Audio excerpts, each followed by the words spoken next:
Now that you're comfortable extracting and summarizing quality information from your raw FASTQ files, we're ready to use these raw files to generate numeric gene expression data, and we'll do that using Callisto.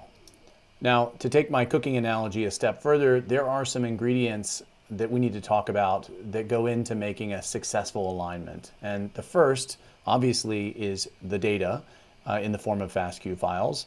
If you have not yet downloaded the course data set, now's a good time to pause the video and go get all those files so that you can follow along with the rest of the lecture.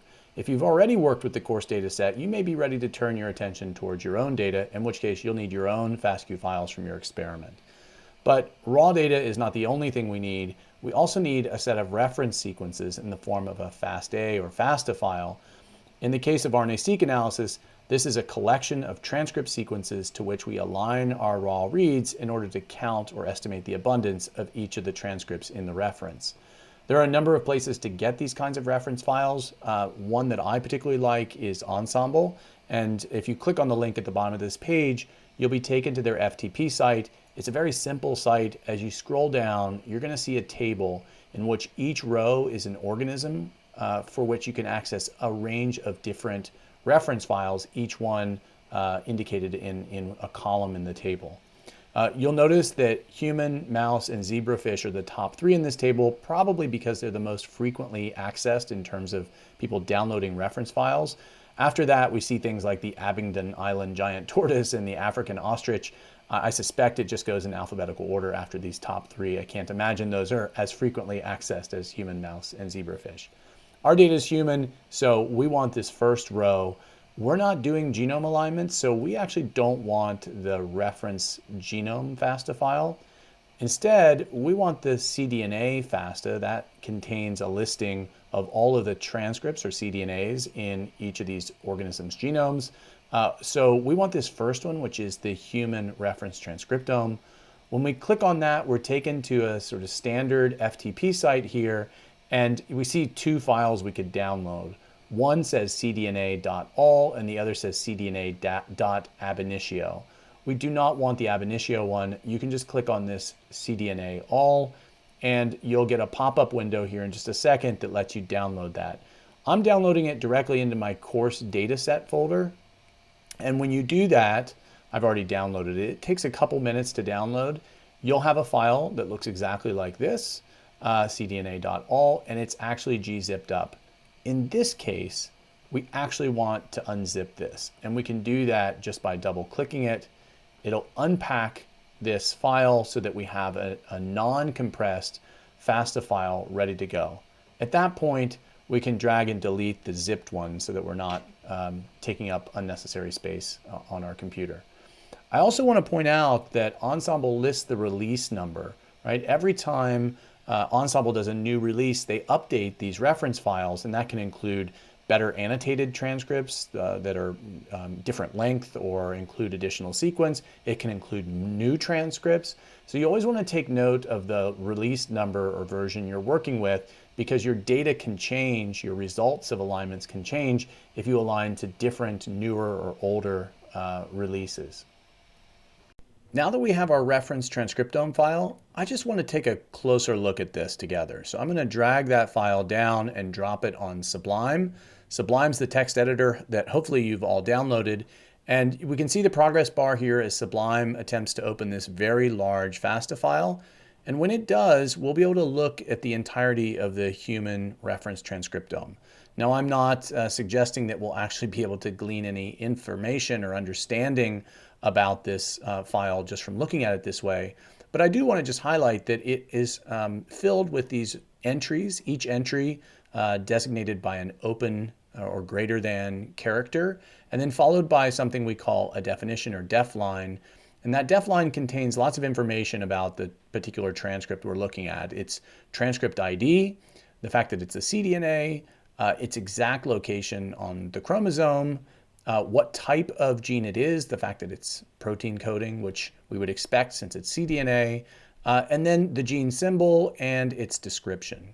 And then obviously, most importantly, the actual transcript sequence itself. So we can see that this transcript comes off of the SLC16A1 gene, which is a solute carrier family member.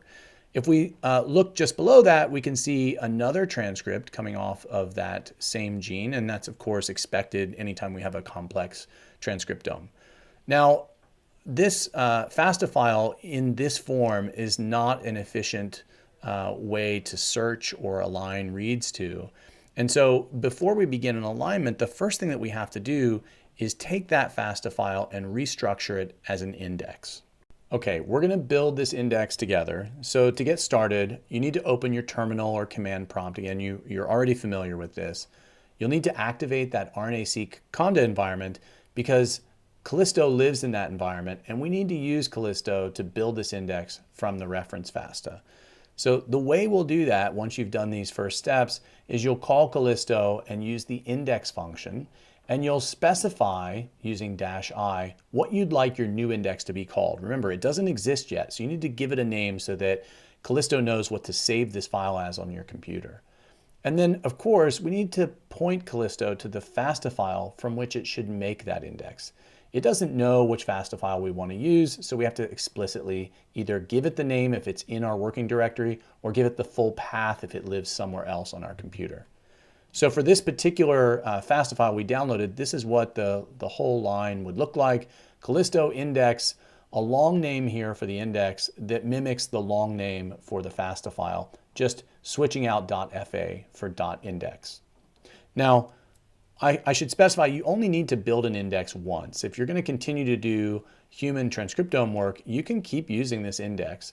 You may want to rebuild an index at some point, even if you continue to work on human, because, as I mentioned previously, the reference files do get updated and you'd like to be working with the most up-to-date index as well. This is also a good opportunity to highlight something that's really important, and that's that you need to be really careful with file names. It's a good time to start developing good habits with working at the command line. For example, notice that I used a very long name for the index here. I could have, and it would have been much simpler to write, just called it hs.index, and it would have worked just fine. But 3 days from now, I would forget what hs was. And by keeping this long name, I know the species, I know where it came from, I know that it's a cDNA, not a genome reference. I get a lot of information, and that's to say long and meaningful file names are almost always better, in my opinion, than short, ambiguous ones. I keep the index named exactly the same as the FASTA file so that even if I move or delete that FASTA file, I'll always know with some certainty where that index was constructed from. You also should avoid at all costs spaces in the names of your files or folders. If you have a name that's very long, you can use underscores or periods, or as I did here, combinations of the two to avoid those spaces. Or you can use something called camel case where there are no separators, but instead you use a combination of upper and lower case to indicate where one word ends and the next one begins. Whatever you choose to use, I don't care. Just do not use spaces, or I guarantee you will run into big problems. Okay, so let's go ahead and get down to the business of making this index from our reference FASTA file. So open your terminal and activate the Conda environment with Conda activate RNA-seq.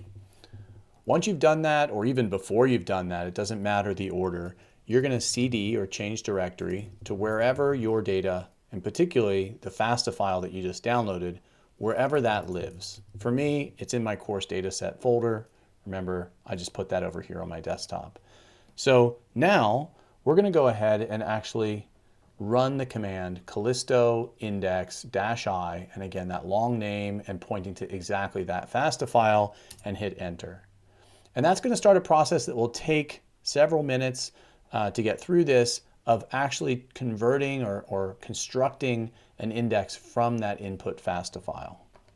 Hopefully after 5, 10, maybe 15 minutes, you'll notice that Callisto has finished building the index, and you'll be greeted with the command prompt again where you could type if you wanted to.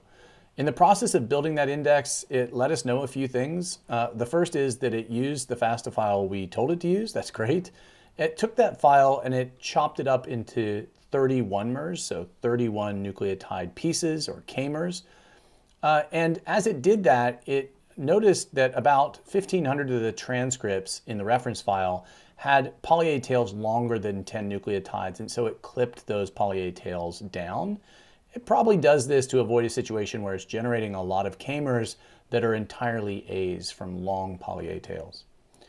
It also let us know that it replaced about 100,000 nucleotides that were non-ACGUT characters in that input reference file, and it replaced them with pseudo-random nucleotides so as not to bias the overall composition of the reference file. This is, in the grand scheme of things, is not a lot of bases in that huge file, so no worries there. It then counted the k-mers, built a target de Bruijn graph, created equivalence classes, and then generated these final contigs and information about the k-mers. So in total, over 116 million k-mers and a de Bruijn graph that has over 1.2 million contigs. If we open our working directory and look at that index file that we just created, you're going to see it's actually really large. It's over 2.6 gigs compared to the FASTA file from which we created that index is only 400 megabytes. So over 4 times larger of an index than the original FASTA. What that tells you is that there's a trade-off. In order to make that FASTA file more searchable, it has to become much larger. Making indexes, depending on the aligner you're working with, can be actually a pretty computationally intensive process. For Callisto, it's not that big of a deal. We're only going from 400 megs to 2.6 gigs. Other aligners, those indexes can be huge. With our new handy-dandy index, we're ready to start an alignment. But before we do that, let's just take a minute to talk about the code that we're going to run and look line by line at what we're doing in that code. So first and foremost, we need to call Callisto, and in order for that to work, we have to be in the correct conda environment. Instead of using the index function like we just did, we're going to this time use the quant or quantification function. And we're going to use this handy dandy / to indicate that our code continues on the next line. So when the bash program is reading what we type in the prompt, we don't want it to run this code. When it sees this sign, it should continue to the next line, and only once it reaches the final line with no / at the end, then it runs the full code. Stacking the code in this way lets us easily see individual arguments or parameters for a given program and function in a way that just makes it much more readable and interpretable and frankly easier to edit. We of course have to specify the name and path of the index, so -i, and here's the name of that long index that we just created. We also want to specify the name of an output folder using the -o parameter. This is a folder that Callisto will create and put the results of the quantification inside of. In this case, I'm just going to call this test. Whatever you call this, Callisto will write the name of this folder to your hard drive. Just like fastqc and fastp, Callisto quant allows multi-threading, so we're going to specify the number of threads to use. And then perhaps the most confusing part of using Callisto is that if we're using single end data, we need to specify that it's single end data using --single. And then we have to actually indicate the average length and standard deviation in nucleotides for our library. Now, this may confuse you. You may wonder, well, I don't know what the average length and standard deviation is for my library prep. That's okay. Most Illumina short read, TrueSeq sequencing protocols have an average length somewhere in the ballpark of about 250 nucleotides with a standard deviation around 30. If you want to get more specific than this and you have access to either TapeStation or Bioconductor profiles of your actual libraries before they went onto the sequencer, then you can get really accurate numbers for this. And then finally, you need to provide the name of the FastQ file that you'd like to map to this index. In this case, of course, I'm using that small subsampled file that we already talked about. If I just ran this code as is, I would get an output that's called standard output on my terminal screen that would describe what Callisto Quant is doing and what the sort of results of that alignment are. And that's really useful information, and it's something that I don't want to lose once I just close my terminal. So it's useful to add an additional line here, so another /, And then this special pipe operator that's an and sign with a greater than that pipes the results of running all this code into an object that I call test.log. Of course, whatever you want to call this, if this were sample1 and you call the output sample1, you would want to call this log file sample1.log. This will save the output that would have appeared in my terminal, and it will put it in a log file that's a simple text file that we'll be able to parse in just a minute with additional programs. Now, our data for this class is all single end data, but chances are at some point you'll encounter paired end data, and if you do, I want you to understand the code that's used to align that. It's actually even easier than single end. We're still specifying the same program and function, the same index, same output, multi-threading, but instead of specifying a single end file and indicating the average length and standard deviation, we only need to provide the name of the forward FASTQ file and the reverse FASTQ file, and Callisto will estimate the fragment length and standard deviation from these two input files, and then we still pipe that to an output log. Now that we understand what this code is doing, we're actually ready to run the code. So I'm going to head over to the terminal and I'm going to paste in that code exactly as you just saw it. Callisto, quant, the index that I'm going to align reads to, the output folder I'm creating, multi-threading, the fact that it's single end data, and this one subsampled file that I'll be carrying out the read mapping with. When I hit enter, immediately Callisto gets down to the business of actually mapping those reads. I can see it's created that test folder that I asked it to create, and it's just going through some metrics, looking at the index and reading in the number of k-mers, the number of transcripts, that it's single end mode, and immediately I can see that of the 1 million reads in that subsampled file, roughly 50% of those reads successfully pseudo-aligned to the reference. Now, is 50% read mapping good? That really depends on the exact samples that you're working with and the way you prepared your libraries. In our case, these libraries were prepared from skin biopsies, which means that some of the reads must have come from microbial sources, bacteria, the pathogen itself that caused the infection, and those reads would not be expected to align to that human reference. In addition, our libraries were what we call total transcriptome, so they were depleted of ribosomal RNA, and we sequenced everything that's left, which includes non-coding RNAs. If those non-coding RNAs are not in that cDNA human reference transcriptome, which they most likely are not, then they will not map either. And so this is not unreasonable, and so we'll just move forward with this. Okay, so this is where the cooking part of this lecture really comes into play, because everything I just showed you, from running FastQC or FastP in the terminal to actually carrying out the read mapping with Callisto Quant, you're going to do all of that on your own with the course data set. And when you do, you'll generate a collection of files that actually is pretty large, all in the same folder. That'll include your original FASTQ files plus the reference files and the index. It'll include all of the FastQC or FastP output files and HTMLs. And then finally, with the Callisto alignments, you'll produce a single folder for each of the original FASTQ files. Now here, I've chosen to name these either HS for healthy subject or CL for cutaneous leishmaniasis. You can name them whatever you'd like. And in addition to those folders, we'll have a single log file for each of the samples that we carried out read mapping with. Now, keep in mind, we're only working with 10 FASTQ files, and already, even though we've only gone through quality control analysis and read mapping, we've generated a lot of ancillary files and folders.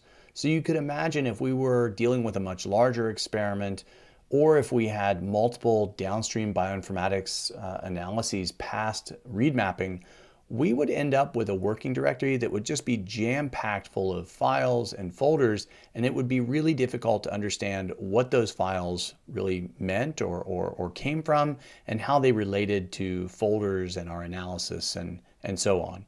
And that's where a tool called MultiQC becomes really, really powerful. It's a piece of software that we installed in the last lecture in that RNA-seq Conda environment. And essentially what MultiQC does is it will take the standard outputs from nearly 130 sort of commonly used bioinformatics tools, and it will bundle them up and summarize them into a single HTML file that you can just open in your browser, or that you could send to a collaborator and they could open in their browser. It's very, very easy to run, just like FastQC and FastP. You just call on the program and tell it you want to operate in the directory you're in and want to look at everything in that directory. And so let's go ahead and go through a multi-QC demonstration. Again, sorry to be redundant here, but you just need to make sure that you are actually in that RNA-seq Conda environment for this to work.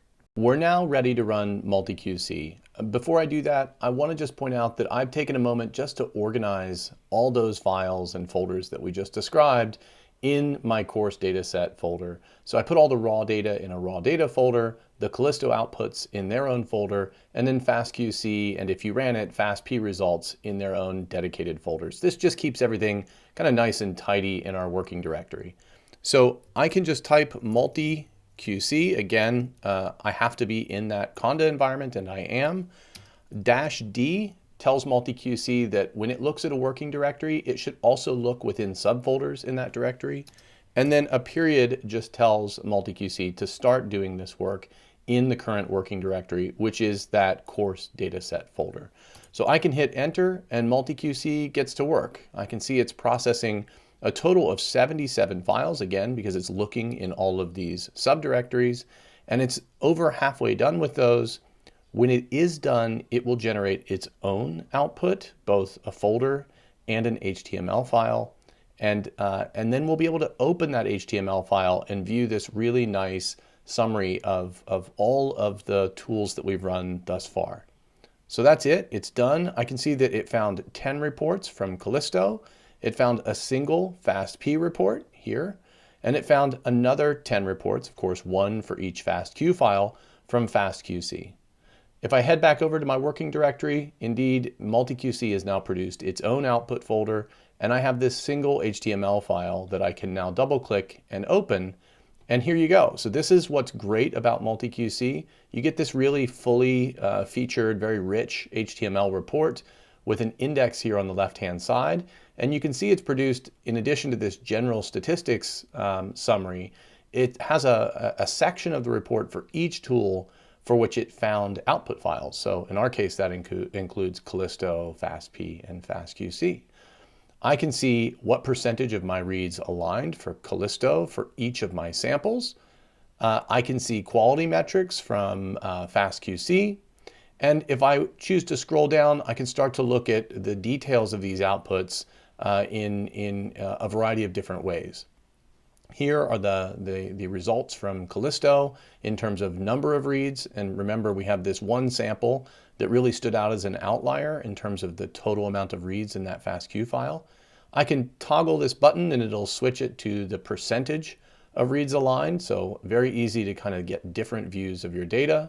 And if I jump down to the FastQC part of the report, I see the same thing we looked at for that one sample file. But now, of course, because I've done all of the alignments, I can look at this for all of my 10 samples and try to understand if there might be any potential outliers in my data. Now, it's beyond the scope of this lecture, but you'll notice there's also a toolbox over here on the right-hand side. Feel free to explore this. It lets you customize this report, renaming samples, hiding or showing certain samples, saving or sending the files. It's a really great way to add some finishing touches to this report in a way that makes it as clear for you or for any collaborators that you might want to send this report to. So that's multi-QC. I encourage you to check this out and use it as part of your sort of standard bioinformatics workflow. And before we close for this lecture, I just want to highlight that, as I mentioned, multi-QC supports over 128 different bioinformatics tools. If you head over to their website, you can take a look at whether your favorite bioinformatics tools are included in that set of supported tools. But they range from things that process or pre-process FastQ files all the way down to alignment tools, which you see down here, like Bowtie2, Cell Ranger, Diamond, a wide range of tools, and then post-alignment tools, BAM tools, Deep tools, feature counts, GATK. These may not mean anything to you, but this is a who's who list of many of the sort of standard bioinformatics tools that people like to use with high throughput sequencing data. So this is all just to say that using multi-QC will really let you summarize a wide range of different bioinformatics outputs.